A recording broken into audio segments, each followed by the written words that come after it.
Hello everyone, my name is Lindsay Moore and today we will be presenting on multiple sclerosis, a chronic neurological condition that impacts the central nervous system.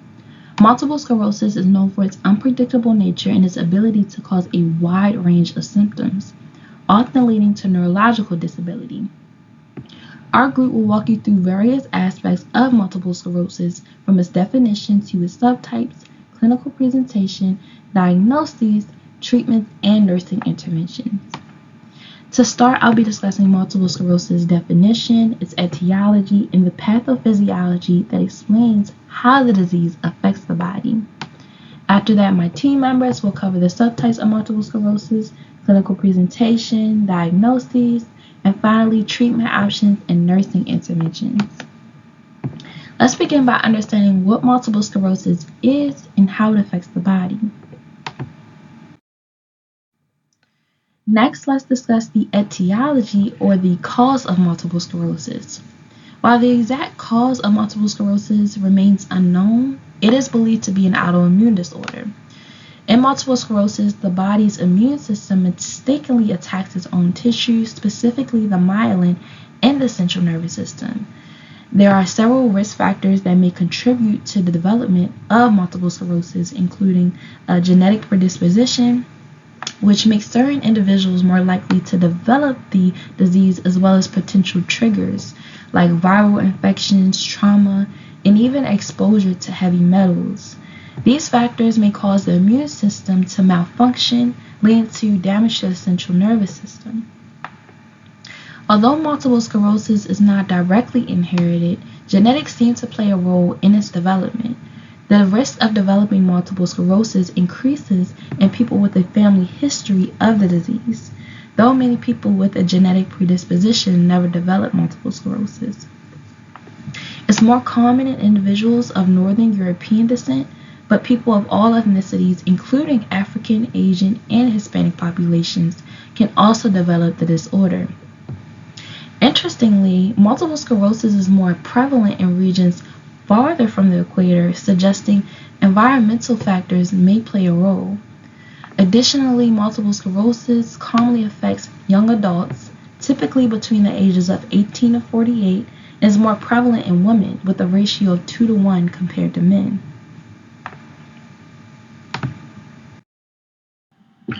Finally, let's look at the pathophysiology, which explains how the disease affects the body.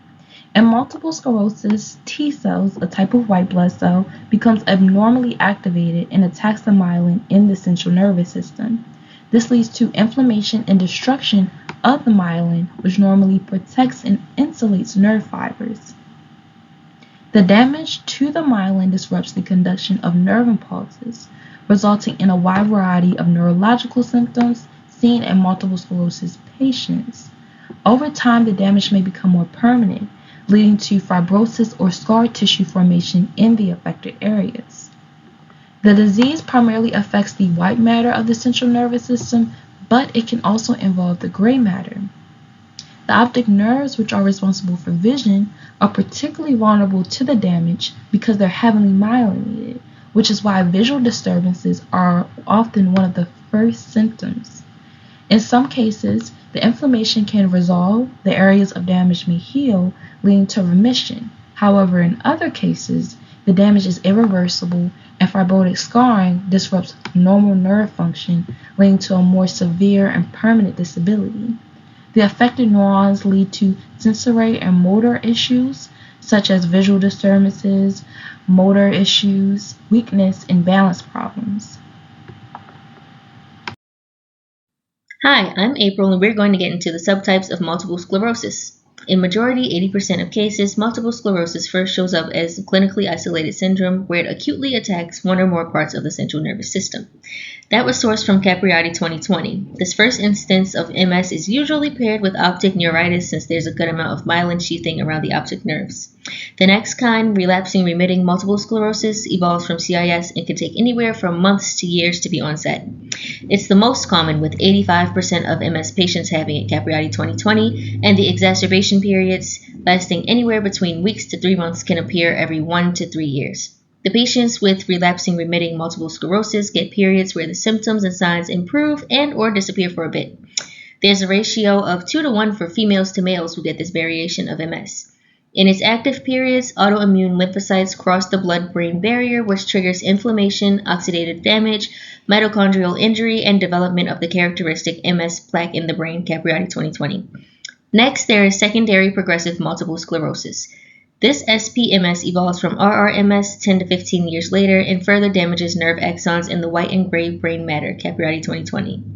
The last kind, primary progressive multiple sclerosis, is not nearly as forgiving as RRMS.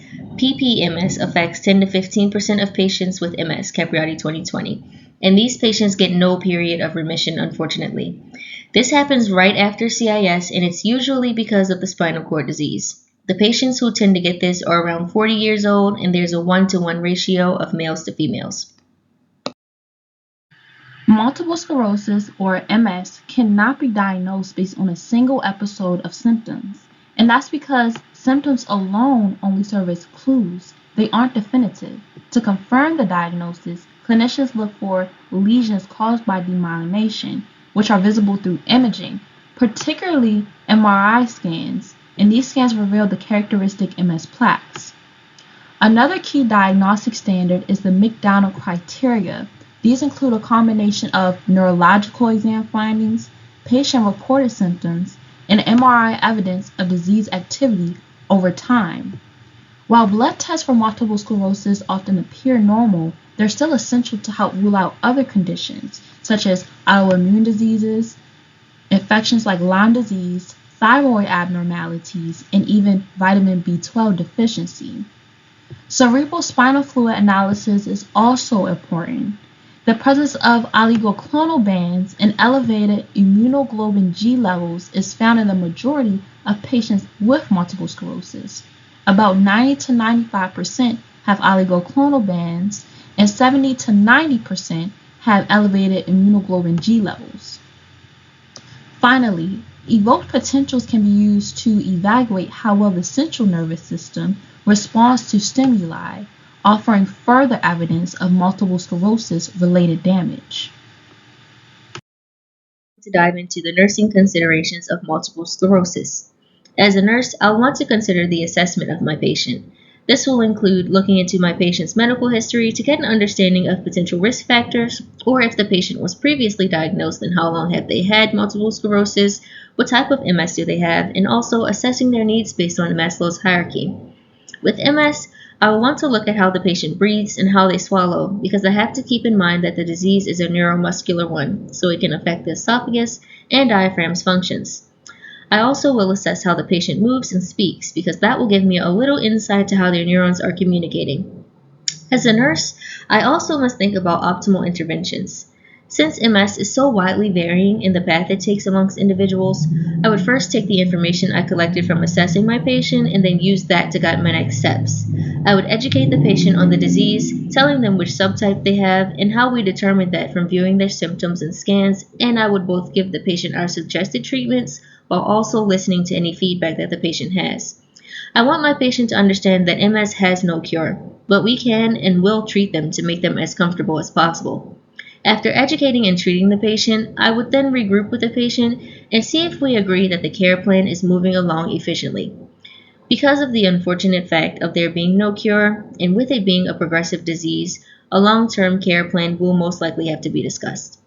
I have to consider if CIS turns into RRMS, and then if RRMS turns into SPMS, or if the patient has an onset CIS with no periods of relapse and remission, and it turns directly into PPMS. With that being said, although it is a progressive disease, I don't want my patient to suffer from complications such as Uthoff's phenomenon, which is the MS symptoms worsening temporarily when the patient's temperature rises. Another is Lermite's sign, which is a shocking sensation down the spine, arms, or legs when the neck is flexed. Multiple sclerosis patients can also suffer the complications of severe motor damage, urinary and fecal incontinence, depressive disorders and cognitive symptoms, dehydration and malnutrition, dysphagia, and aspiration pneumonia. Because the patient won't be able to do much on their own when the disease progresses that far, if it's caught before that point, it's a great idea for me to encourage the patient to create an advance directive. So even though they can't be cured, I want to be sure that my patient has the best care possible, and that can be achieved by keeping these considerations in mind. Clinical manifestation, sensory symptoms. Excuse me. One of the first signs many patients notice are changes in sensation. This includes things like tingling, numbness, or even burning pain, usually in the limbs. These symptoms can come and go or stay longer depending on the severity of the disease at that point.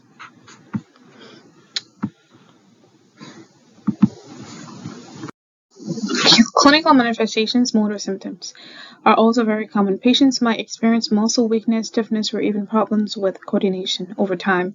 Walking can be difficult and movements might appear jerky or unstable. The next clinical manifestation will be visual symptoms. So, visual problems can be quite alarming for patients and are often one of the first reasons they seek medical attention. This can include blurred or double vision, pain with eye movement, or even temporal vision loss, especially due to a condition called optic neuritis.